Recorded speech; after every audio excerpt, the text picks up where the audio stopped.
hearing. It's particularly auspicious that we're here the day before Earth Day to discuss the sustainability of the nation's wastewater infrastructure.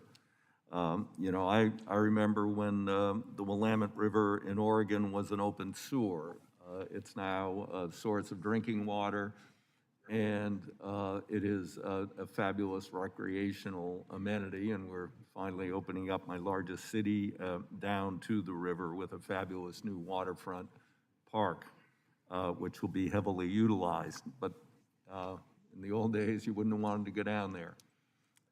Other parts of the country have a long way to go, but they have made some progress.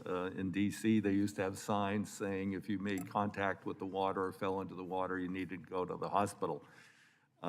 It's not so bad today, but it's still nowhere near where it needs to be or wants to be to turn the Potomac and the Anacostia all into similarly fabulous recreational opportunities for the community and fishing and other things. We have documented the needs through the EPA, $270 billion over the next 20 years to bring the nation's wastewater systems up to a state of good repair and adequate resilience to deal with future events. That's be $14 billion per year approximately. And obviously there's a question of can local communities do this on their own, and the answer is no. The federal government used to be a good partner.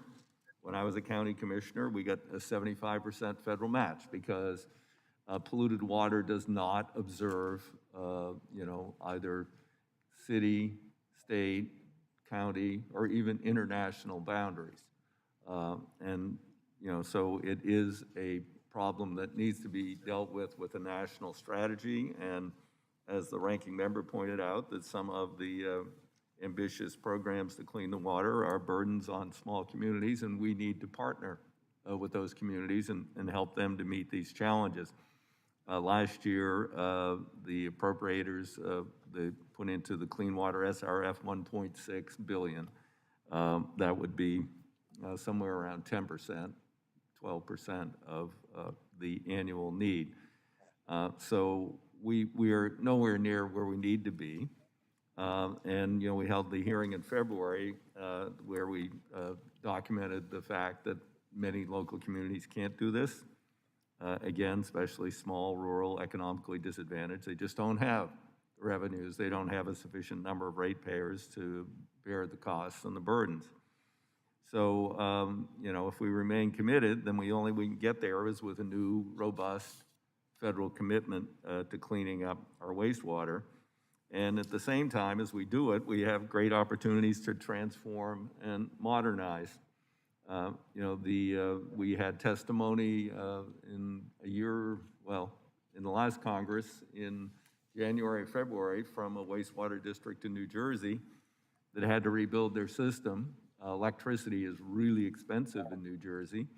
They're capturing their methane, a horrendous greenhouse gas, way worse than CO2, generate electricity to run the plant, saving them a tremendous amount of money and selling energy onto the grid.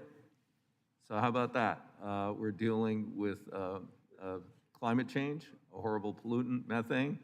We're lowering costs for ratepayers. That seems like a win-win-win for everybody. And that's something that we should look at replicating as these systems are rebuilt. Right now, the EPA and Department of Energy that, drinking and wastewater, treatment of drinking water and wastewater is about 4% of our nation's energy use. That's about $4 billion at average cost across the country. 45 million tons of greenhouse gases, that's 10 million cars a year.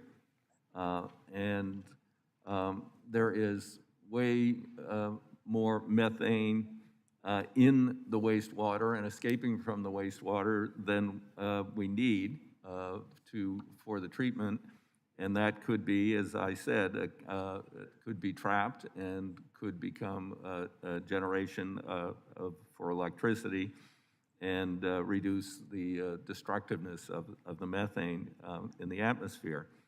And, the EPA estimates that doing actions like this could save 10 to 40% of operating costs for utilities around the country.